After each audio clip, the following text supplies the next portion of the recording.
क्या अल्लाह के सामने कुछ नामुमकिन है? वो तो मुमकिनात का रब है। तो तुम दुआ मांगते हुए सोचा न करो, भला ही वो चीज़ तुम्हें नामुमकिन लग रही है, लेकिन अल्लाह के लिए कुछ नामुमकिन नहीं। तो तुम अल्लाह से बस मांगो।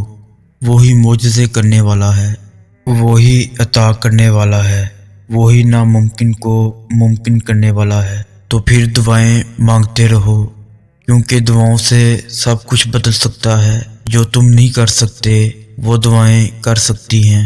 फिर भला ही वो काम तुम्हारी नज़र में लाख नामुमकिन ही क्यों ना हो। दुआएं उन की तरह होती हैं जो इख्तिताम में मोजज़े बनकर तुम तक वापस आती हैं। वो तुम्हें ऐसी मुश्किल घड़ी में जहां तुम्हें सब कुछ नामुमकिन नज़र आता है लाता ही इसलिए है ताकि तुम जान सको कि सब कुछ नसीब या वक्त नहीं होता। कुछ चीज़ें बस दुआओं की मुताज होती हैं। फिर फ़र्क नहीं पड़ता कि दुनिया रकावट बनी है या फिर मुकद्दर।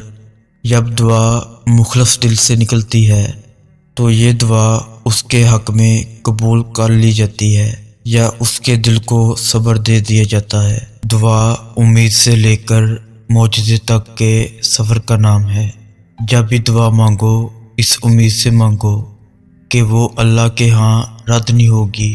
बस मांगते जाना और इस असना से कि वो कबूल ज़रूर करेगा। वो कुल कायनात का मालिक है। तुम्हारी दुआएं इसके आगे बहुत मामूली सी हैं।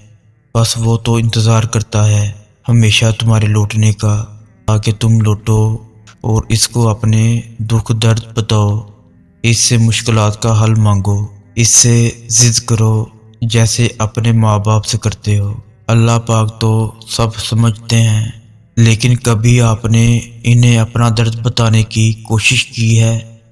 कभी दिल को साफ करके अपने लिए सुकून मांगा?